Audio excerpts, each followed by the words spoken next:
दोस्तों, बॉलीवुड के कई सारे सेलिब्रिटीज के अंदर की मानवता अचानक से जग गई है। अमेरिका में जॉर्ज फ्लॉयड की मृत्यु के बाद में भारत के कई सारे सेलिब्रिटीज अभी न्याय की मांग कर रहे हैं। दिन रात अलग अलग प्रकार की फेयरनेस स्कीम्स को प्रमोट करने के बाद में अब उन्हें अचानक से रेसिज्म की चिंता होने लगी है। ब्लैक लाइव्स मैटर का जो हैशटैग अभी चल रहा है उसको उन्होंने सपोर्ट किया है, समर्थन दिया है। तो इसी बारे में आज हम इस वीडियो में बात करने वाले हैं। देखिए, इसमें कोई संदेह नहीं है कि रंगभेद हो, रेसिज्म हो या महिलाओं पर अत्याचार हो, इसका एक बहुत लंबा और बहुत भयानक इतिहास पश्चिमी देशों का रहा है।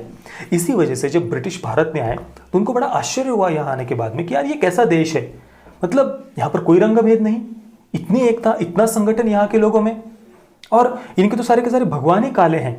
चाहे भगवान शिव जी हो, भगवान विष्णु जी हो, भगवान श्री कृष्ण जी हो, भगवान श्री रामचंद्र जी हो, या भगवान जगन्नाथ जी हो, या भगवान विट्ठल हो, कोई भी हमारे भगवान ले लीजिए, सभी के सभी श्याम वर्ण, सभी के सभी कृष्ण वर्ण, और उनके श्याम वर्ण की, उनके कृष्ण वर्ण की महिमा गाने वाले कई सारे अभंग, कई सारी कविताएं यहाँ पर गाई जाती है।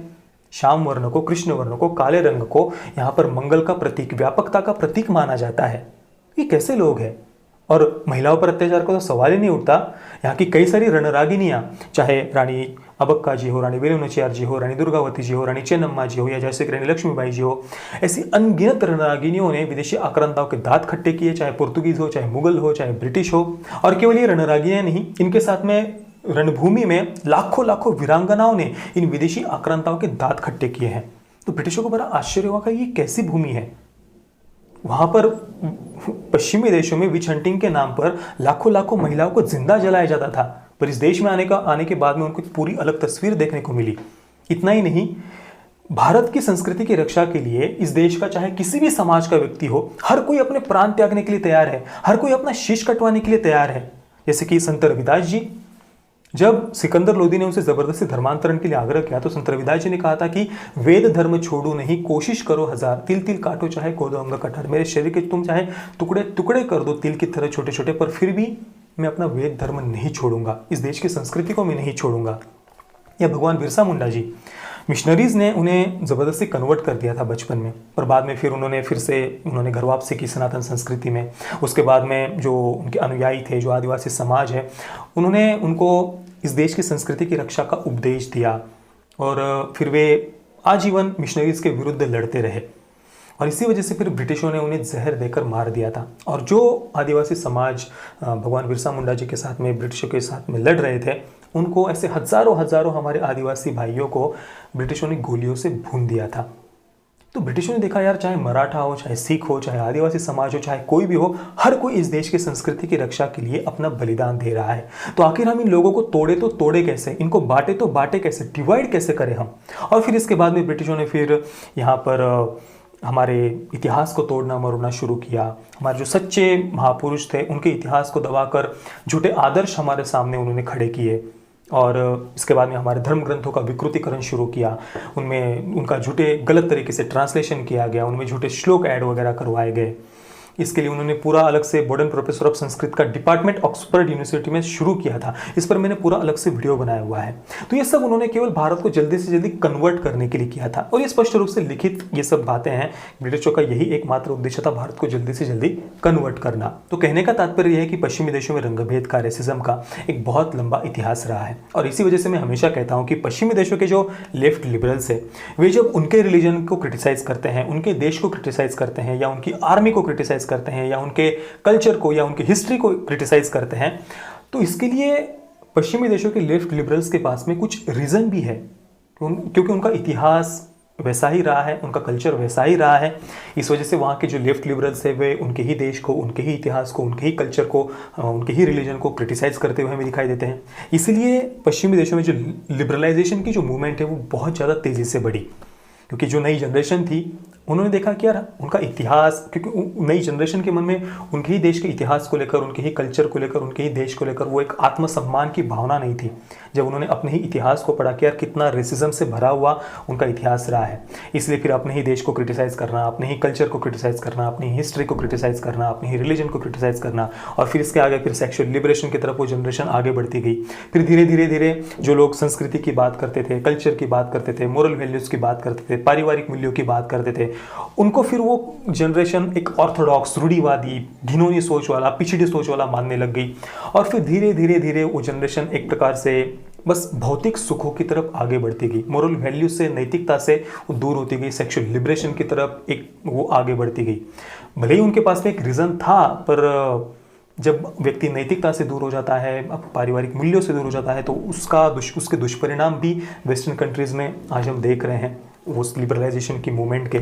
और भारत के जो तथाकथित कूल ड्यूड्स है, लेफ्ट लिबरल्स है, जो कम्युनिस्ट विचारधारा को फॉलो करते हैं, वे इन पश्चिमी देशों के लेफ्ट लिबरल्स को भारत में अंधे होकर फॉलो करते हैं। इसलिए हमारे भी भारत की जो लेफ्ट लिबरल्स हैं, वे हमारे भारत को, हमारे यहाँ के संस्कृति को, हमारे इतिहास को, हमारे महापुरुषों को, हमारी आर्मी को क्रिटिसाइज करते हैं। हालांकि हमारे भारत के लेफ्ट लिबरल्स ये भूल जाते हैं कि हमारा इतिहास उनसे पूर्ण रूप से अलग रहा है। हमने कभी भी किसी देश पर आक्रमण नहीं किया, किसी को कन्वर्ट नहीं किया, उल्टा हम पर ही पिछले 1000 वर्षों से अनेक विदेशी आक्रांताओं के आक्रमण हुए हैं। हमने यहाँ के करोड़ों करोड़ों महापुरुषों ने, धरती की देवी देवताओं ने अपना बलिदान देकर इस देश की संस्कृति की रक्षा की है। तो ये हमारा इतिहास ब्रिटिशों ने ऑलरेडी तोड़ मरोड़ दिया, हमारे महापुरुषों के इतिहास को छुपा दिया। तो हमारी जनरेशन गलत इतिहास को पढ़ रही है, उनके मन में हमारे ही देश की संस्कृति को लेकर नफरत भरी जा रही है। यहाँ पर यार बहुत भेदभाव था, यहाँ की बहुत घिनौनी संस्कृति है, इस देश में जैसे कुछ अच्छा था ही नहीं, सारी गलत प्रथाएं इसी में थी। इतनी सारी वीरांगनाएं, रणरागिनियां उनके इतिहास को छुपाकर, जिन प्रथाओं का हमारे संस्कृति से कुछ कनेक्शन ही नहीं है, उनको हमारे संस्कृति से जोड़कर हमारे जनरेशन को अपने ही देश के खिलाफ भड़काया गया। जैसे कि सती प्रथा, उसका हमारी संस्कृति से कोई लेना देना नहीं है, हमारे किसी वेद में, शास्त्र में, ग्रंथ में उसका कोई उल्लेख ही नहीं है। लेकिन ऐसी बातों को लेकर हमारे जनरेशन के मन में हमारी ही संस्कृति के प्रति नफरत भरी गई, और फिर यही जनरेशन आगे जाकर इन पश्चिमी देशों के लेफ्ट लिबरल्स को अंधे होकर फॉलो करती है।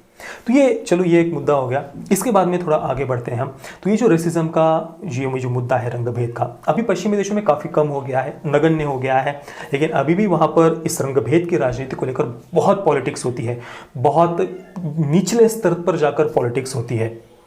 यहाँ तक कि ऑस्कर में भी अगर हम देखें तो ऑस्कर को भी कई बार क्रिटिसाइज़ किया जाता है, दोनों तरफ से क्रिटिसाइज़ किया जाता है, राइट विंग की तरफ से भी, लेफ्ट विंग की तरफ से भी। जैसे कि मूनलाइट को 2016 में देखिए, पहले ला ला लैंड को उनको बेस्ट पिक्चर का अनाउंस किया गया, पर अचानक से कहा कि यार ये एरर है, और फिर मूनलाइट को बेस्ट पिक्चर का ऑस्कर दे दिया गया था। तो वहाँ के जो बहुसंख्यक समाज है अमेरिका का, उन्होंने ये कहा कि यार मूनलाइट में सारे के सारा ब्लैक कास्ट थी, और वो LGBT के थीम पर वो फिल्म आधारित थी, इस वजह से ला ला लैंड को इग्नोर करके उसे ऑस्कर दे दिया गया। इस प्रकार से ऑस्कर को क्रिटिसाइज़ किया गया। या दूसरी तरफ से भी ऑस्कर को क्रिटिसाइज़ होता है कि यार जो ब्लैक सेलिब्रिटीज़ है, एक्टर्स है, उनको ऑस्कर इग्नोर करता है। इस प्रकार से दोनों तरफ से ये क्रिटिसिज्म चलता है। या अभी देखिए, कैप्टन मार्वल जब रिलीज़ हुई थी, तो ब्राय लार्सन जो एक्ट्रेस थी कैप्टन मार्वल की, उसने अपने एक अवार्ड फंक्शन में ये कहा था कि भाई 40 साल का कोई वाइट बुढ़ा अगर वो क्या मेरी फिल्म के बारे में कहता है, उससे मुझे कुछ मतलब नहीं है, मतलब मेरी फिल्म चली या नहीं चली, उस पर वो क्या कहता है वो बात मेरे लिए मैटर नहीं करती, ऐसा कुछ उसने बयान दिया था ब्राय लार्सन ने।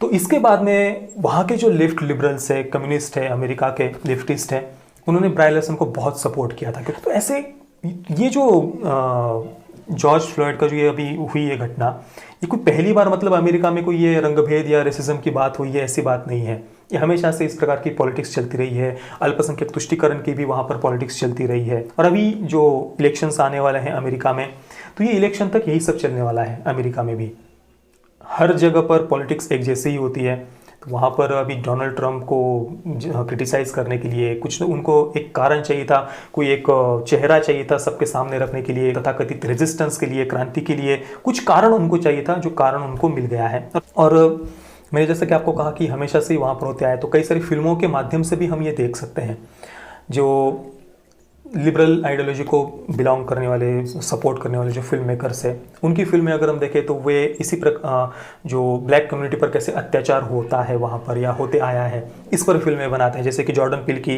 गेट आउट, आप 4 साल पहले वो फिल्म आई थी गेट आउट, उसका हमने रिव्यू भी किया हुआ है। या ऐसी फिल्मों का तो एक पूरी लंबी लिस्ट है, 12 Years as a Slave या ऐसी बहुत सारी फिल्में हैं। इसी के अगेंस्ट जिन्हें वहाँ पर राइट विंग वाला कहा जाता है, कंजर्वेटिव कहा जाता है, ऐसे जो फिल्म मेकर्स है, उनकी फिल्में अगर आप देखेंगे तो उनमें एक अलग तस्वीर देखने को मिलती है। उन फिल्मों में एक राष्ट्रवाद की भावना या एकता की भावना, ब्लैक और वाइट सभी को एक साथ में लेकर चलने की भावना उन फिल्मों में हमें देखने को मिलती है। इसका सबसे बढ़िया उदाहरण है फॉरेस्ट गंप। मतलब उसे तो टॉप 25 कंजर्वेटिव फिल्म्स में उसका नाम आता है फॉरेस्ट गंप का। उसमें देखिए जो ब्लैक और वाइट के जो रंग भेद का मुद्दा है वहाँ पर भी हमें देखने को मिलता है। जब उस समय वियतनाम वॉर चल रहा था, आज से करीब 60 साल पहले करीब, तो उस समय भी वहाँ की जो आर्मी है उसके विरोध में वहाँ की जो ब्लैक कम्युनिटी है, जो लिबरल्स है, लेफ्टिस्ट है, वे सब वहाँ पर सड़कों पर उतर गए थे अमेरिका में आर्मी का विरोध करने के लिए। और फॉरेस्ट गंप की जो गर्लफ्रेंड है, जो हिप्पी जैसी लाइफ जीती है, ड्रग्स वगैरह करती है, अपने परिवार के साथ में नहीं है, बस फ्रीडम चाहिए, आज़ादी चाहिए, ऐसे अलग जी रही है, ऐसे जो युवा है हिप्पी की तरह लाइफ जीने वाले, अपने आप को बहुत लिबरल मानने वाले, तो उनके एक प्रतीक की तरह जो फॉरेस्ट गंप की गर्लफ्रेंड को वहाँ पर दिखाया है। तो वो गर्लफ्रेंड इसी प्रकार के एक ब्लैक कम्युनिटी के ग्रुप के साथ में जुड़ जाती है, देखिए, जो इस वियतनाम वॉर का विरोध कर रहा था, आर्मी का विरोध कर रहा था। पर देखिए उसी फिल्म में फॉरेस्ट गंप में जो बबा का कैरेक्टर है, बुबा का नाम, हाँ बबा का कैरेक्टर है, तो वो ब्लैक कम्युनिटी से है और वो फॉरेस्ट गंप का उसे सबसे अच्छा मित्र दिखाया है। तो ये एकता की एक भावना भी हमें उस फिल्म में देखने को मिलती है, और ये जो रंगभेद का मुद्दा है ये भी हमें देखने को मिलता है। या सिल्वेस्टर स्टेलोन की जो रॉकी फिल्म सीरीज़ है या रैम्बो फिल्म सीरीज़ है, उन दोनों को आप देख लीजिए, उनमें एक राष्ट्रवाद की भावना हमें देखने को मिलती है, एकता की, या जीवन में संयम का महत्व, पारिवारिक मूल्यों का महत्व उनमें हमें देखने को मिलता है। और सिल्वेस्टर स्टेलोन को एक बहुत ही स्ट्रॉन्ग कंजर्वेटिव विचारधारा वाला, राइट विंग वाला माना जाता है। डोनाल्ड ट्रंप का भी वो खुलकर सपोर्ट करते हैं, और जो रिपब्लिकन पार्टी है उसके लिए वो उन्होंने कैंपेन वगैरह भी किया हुआ है। तो देखिए उनकी जो रॉकी फिल्म सीरीज अगर हम देखें तो वहाँ पर रॉकी बाल्बाओ का जो कैरेक्टर है वो वाइट कम्युनिटी, एक वाइट कैरेक्टर है, तो उसे उन्होंने फर्स्ट पार्ट में बहुत गरीब दिखाया है, उसके जीवन में बहुत सारे प्रॉब्लम्स है, एक छोटे से घर में वो रहता है। तो एक जो वाइट कम्युनिटी के लोग हैं वे भी कैसे, उनके जीवन में भी कैसे प्रॉब्लम्स होते हैं, वे भी कैसे गरीब होते हैं, ये एक उन्होंने उसके ज़रिए दिखाया है। और उसी फिल्म में रॉकी के फर्स्ट पार्ट में जो अपोलो क्रीड का कैरेक्टर है, जो उसके अगेंस्ट होता है, वो ब्लैक कम्युनिटी से है, बहुत ज़्यादा अमीर है, बहुत ज़्यादा सक्सेसफुल है। तो अमेरिका में ब्लैक कम्युनिटी भी कैसे सक्सेसफुल होती है और कैसे सब एक साथ मिलकर रहते हैं, ये रॉकी फिल्म सीरीज़ में हमें पूरी फिल्म में हमें देखने को मिलता है सिल्वेस्टर स्टेलोन की। तो मैं ये कहना चाहता हूँ कि अलग अलग विचारधारा के जो फिल्म मेकर्स होते हैं, अगर लिबरल फिल्म मेकर्स की फिल्में हम देखें तो एक बहुत ज़्यादा निगेटिविटी है, असंतोष है, समाज टूट रहा है, खाई बढ़ रही है वाइट और ब्लैक पीपल्स के बीच में, और बस अब कुछ ठीक हो ही नहीं सकता, इस प्रकार की एक तस्वीर हमें देखने को मिलती है, जिससे समाज में नफरत और ज़्यादा बढ़ती है, और ज़्यादा खाई बढ़ती है। पर उसी जगह पर सिल्वेस्टर स्टेलोन या फॉरेस्ट गंप जैसे हम फिल्में देखते हैं तो एक राष्ट्रवाद की, एकता की भावना उन फिल्मों में हमें देखने को मिलती है। तो देखिए दुनिया भर के जो लिबरल फिल्म मेकर्स होते हैं, चाहे वे किसी भी देश के हो, उनकी फिल्मों में इसी प्रकार से एक असंतोष, चाहे वो गरीब और मजदूर वर्ग का असंतोष दिखाएंगे, उन पर ये कैपिटलिस्ट, ये कॉरपोरेट वर्ल्ड, ये बिजनेसमैन अत्याचार कर रहे हैं, तथाकथित फासिस्ट गवर्नमेंट अत्याचार कर रही है, आर्मी अत्याचार कर रही है, फिर आर्मी के खिलाफ वो नफरत फैलाएंगे, जहर फैलाएंगे, और फिर गरीब और मजदूर वर्ग को उकसाएंगे रेजिस्टेंस के नाम पर, क्रांति के नाम पर, उनके हाथों में फिर वो हथियार पकड़ा देंगे। तो ये उन फिल्मों के जरिए एक प्रकार से रेजिस्टेंस का, तथाकथित रेजिस्टेंस का, क्रांति का तथाकथित वो मैसेज देने की कोशिश करते हैं। इसके साथ ही ऐसी जो लेफ्ट लिबरल आइडियोलॉजी वाली फिल्म्स होती है, उनमें जो कॉर्पोरेट वर्ल्ड होता है या जो अमीर वर्ग होता है, उन्हें सभी मुसीबतों की जड़ दिखाया जाता है, और उनको लूटना, उनको मार डालना या उनकी संपत्ति को छीन लेना, ये सोल्यूशन बताया जाता है। इन्हें ईट द रिच मूवीज़ कहा जाता है। इन्हें ईट द रिच मूवीज़ को अगर आप गूगल पर सर्च करेंगे तो आपको सैकड़ों ऐसी फिल्म्स मिल जाएंगी। ईट द रिच मूवीज़ का एक बहुत लंबा इतिहास हॉलीवुड में रहा है। मैंने हाल ही में उस पर एक वीडियो भी बनाया है, 6 eat the rich movies versus Christopher Nolan की एक फिल्म। और इसलिए देखिए अभी ये जो वहाँ पर जॉर्ज फ्लॉयड की मृत्यु के बाद में ये जो दंगे वहाँ पर हो रहे हैं, तो किस प्रकार से सार्वजनिक संपत्ति को जलाया जा रहा है, जो बड़े बड़े दुकान हैं, शॉप्स हैं, उनको लूटा जा रहा है। कोई इससे हज़ारों लाखों नहीं, करोड़ों रुपए की जो सामान है, वस्तुएं हैं, उनको लूटा जा रहा है। लूटने वालों को भी लूटा जा रहा है। ऐसे भी कई सारे वीडियोस मैंने देखे। कई सारे दुकानदार ये प्रार्थना कर रहे हैं कि भाई मेरे दुकान का इंश्योरेंस नहीं है, कम से कम मुझे छोड़ दो, फिर भी उन दुकानों को छोड़ा नहीं जा रहा, जलाया जा रहा है, सार्वजनिक संपत्ति को जलाया जा रहा है, रेजिस्टेंस के नाम पर, तथाकथित फासिस्ट गवर्नमेंट के विरोध के नाम पर पुलिस की वैन पर, कार पर विष्ठा की जा रही है। तो ये सब मलमूत्र त्याग किया जा रहा है, ये सब विरोध के नाम पर अभी वहाँ पर हो रहा है। तो ये नफरत आखिर क्यों, अमीर वर्ग को क्यों लूटना, वहाँ पर दुकानों को क्यों लूटना, ये विचारधारा आती कहाँ से है, ये उनके दिमाग में डालता कौन है? कि अमीर वर्ग की संपत्ति को लूटना चाहिए। इसलिए क्रिस्टोफर नोलन की जो the dark night rises film थी, उसमें देखिए बेन का कैरेक्टर भी यही कहता है, जब वो इस प्रकार से अराजकता मचाता है, सब लोगों को रास्तों पर आने के लिए कहता है, दुकानों को, अमीरों को लूटने के लिए कहता है, तो वो कैरेक्टर कैसे गलत है, उसकी विचारधारा कैसे गलत है, ये क्रिस्टोफर नोलन ने बताया है। पर उसी के अगेंस्ट अगर हम ईट द रिच मूवीज को देखें तो वो उल्टा अमीरों को लूटने की, अमीरों की संपत्ति को लूटने की या अमीरों को मारने की मैसेज देती है, संदेश देती है ऐसी फिल्में। इसके अलावा वी फॉर वेंडेटा या फिर मनी हाइस्ट जैसी फिल्मों का या सीरीज का भी हम उदाहरण दे सकते हैं। वी फॉर वेंडेटा में भी ऐसे ही एक सो कॉल्ड फासिस्ट गवर्नमेंट के खिलाफ लड़ने की, संसद को उड़ाने की बात की गई है। उसमें जो फासिस्ट गवर्नमेंट दिखाई है वो इस्लामोफोबिक है, अल्पसंख्यकों पर अत्याचार करती है, ऑर्थोडॉक्स है, रूढ़िवादी, बहुत घिनौनी दकियानुसी सोच वाली उनको दिखाया है और कम्युनिज्म की आइडियोलॉजी को प्रमोट किया है। वो लाल झंडा आप वी फॉर वेंडेटा के पोस्टर पर देख सकते हैं, गूगल पर सर्च करिए, तो खुलेआम कम्युनिज्म की आइडियोलॉजी को प्रमोट किया है। पर अगर हम रियलिटी में देखें तो जितने भी कम्युनिस्ट शासक रहे हैं वे सभी के सभी डिक्टेटर्स रहे हैं, बहुत ज़्यादा क्रूर शासक रहे हैं, उन्होंने अरबों अरबों लोगों की हत्याएं की है। आज भी जहाँ पर कम्युनिस्टों का शासन है, दो मुख्य देश है, एक नॉर्थ कोरिया और चाइना। नॉर्थ कोरिया को तो छोड़ दीजिए, वो ऑलरेडी डिक्टेटर ही है वहाँ पर। चाइना को भी हम देखें तो वहाँ पर जो 140 करोड़ लोग हैं वे एक प्रकार से बंधुआ मजदूर है वहाँ पर। उनके हालात आप देखिए, कोई अभिव्यक्ति की आज़ादी नहीं। सच्चे फासिस्ट तो कम्युनिस्ट है, लेकिन फिर भी वी फॉर वेंडेटा में कम्युनिस्ट शासक को फासिस्ट नहीं दिखाया है, पर जिनको ये फासिस्ट कहते हैं, जैसे कि डोनाल्ड ट्रंप हो या मोदी हो, इनके ही शासन में सबको अभिव्यक्ति की आज़ादी है। अभिव्यक्ति की आज़ादी के नाम पर कोई कुछ भी बोल सकता है, किसी को भी क्रिटिसाइज कर सकता है, सभी के अलग अलग विचारधारा को एक साथ अपना मत व्यक्त करने का अधिकार इन्हीं के शासन में मिलता है। पर अगर कम्युनिस्टों का शासन आता है तो देख लीजिए, किसी को अभिव्यक्ति की आज़ादी नहीं होती, दूसरे किसी पॉलिटिकल विचारधारा को एग्जिस्ट ही वो करने नहीं देते। इसके अलावा मनी हाइस्ट में भी रेजिस्टेंस, क्रांति, हमें गवर्नमेंट के खिलाफ क्रांति लानी है और कैसे ये गवर्नमेंट अमीरों के साथ में, कॉर्पोरेट वर्ल्ड के साथ में मिलकर हमें चूना लगा रही है, तो हमें भी इनको लूट लेना चाहिए, संपत्ति को लूट लेना चाहिए, या जिस भी तरीके से वो रेजिस्टेंस कर रहे हैं तथाकथित नॉन वायलेंस की बातें करके। तो ये रेजिस्टेंस की बातें जिनमें की जाती है, फिर इन फिल्मों को, इन सीरीज़ को ये लोग प्रमोट करते हैं। ये पूरा इनका जो लेफ्ट का इकोसिस्टम है। तो ये हमें समझने की आवश्यकता है कि ये क्या चल रहा है, किस प्रकार से आर्ट एंड लिटरेचर के क्षेत्र को यूज़ करते हैं ये लोग। अब चलिए भारत की हम बात करें तो भारत की भी जो बॉलीवुड के सेलिब्रिटीज़ हैं, ऑब्वियसली वे लिबरल, अपने आप को बहुत लिबरल मानते हैं, बहुत खुले विचारों वाला मानते हैं। पर देखिए भारत में कई सारी हत्याएं हो जाती है, कई सारे बहुत निर्ममता से हत्याएं हो जाती है, फिर भी हमारे बॉलीवुड के सेलिब्रिटीज़ उन पर चुप रहते हैं, क्योंकि वो घटनाएं उनके एजेंडा को सूट नहीं करती है। जैसे कि अभी हाल ही में पालघर में साधुओं की इतनी निर्ममता से लिंचिंग हुई, पर फिर भी उस पर किसी ने बात नहीं की, क्योंकि वो उनकी विचारधारा को सपोर्ट नहीं करती ऐसी न्यूज़। या फिर पिछले 6 सालों की तो कई सारी घटनाओं को उदाहरण हम दे सकते हैं। ध्रुव त्यागी की हत्या हो, या डॉक्टर नारंग की हत्या हो, या फिर अंकित सक्सेना की हत्या हो, या चंदन गुप्ता की हत्या हो, या फिर जो नत्थु लस्सी भंडार में भरत की हत्या हो, केवल लस्सी के पैसे मांगे थे, या कैराना कांडला से हिंदुओं का पलायन, या फिर धौलागढ़ मालदा में जो वहाँ पर जो दंगे वगैरह हुए थे, उन दंगों के बाद में वहाँ से जो हिंदुओं का पलायन हुआ था। और इसके अलावा भी कश्मीर में हिंदुओं का नरसंहार, या केरला में जो इस प्रकार से हिंदू कार्यकर्ताओं की हत्या की न्यूज़ हमने सुनी है। कई सारी ऐसी घटनाएं हैं, पर इनमें से किसी पर भी ना वामपंथी पत्रकार, ना इंटेलेक्चुअल्स, ना बुद्धिजीवी, ना बॉलीवुड, कुछ भी ये लोग नहीं बोलेंगे। लेकिन अमेरिका के ब्लैक लाइव्स मैटर हैशटैग पर ये अपनी राय रखेंगे, वहाँ पर न्याय के लिए मांग करेंगे। और भारत में भी जो न्यूज़ इनके एजेंडा को सूट करती है, केवल उनको ही वो उठाएंगे। हजारों घटनाओं पर चुप रहेंगे और किसी एक घटना को पिक करके उस पर वो मानवता का ढोंग दिखाएंगे, उस पर वो आंसू बहाने का ढोंग दिखाएंगे। और ये जो सिलेक्टिव आउटरीच होता है, ये सिलेक्टिव आउटरीच ही सबसे ज़्यादा देश का नुकसान करता है, सबसे ज़्यादा दो समुदायों में नफरत पैदा करने का काम करता है।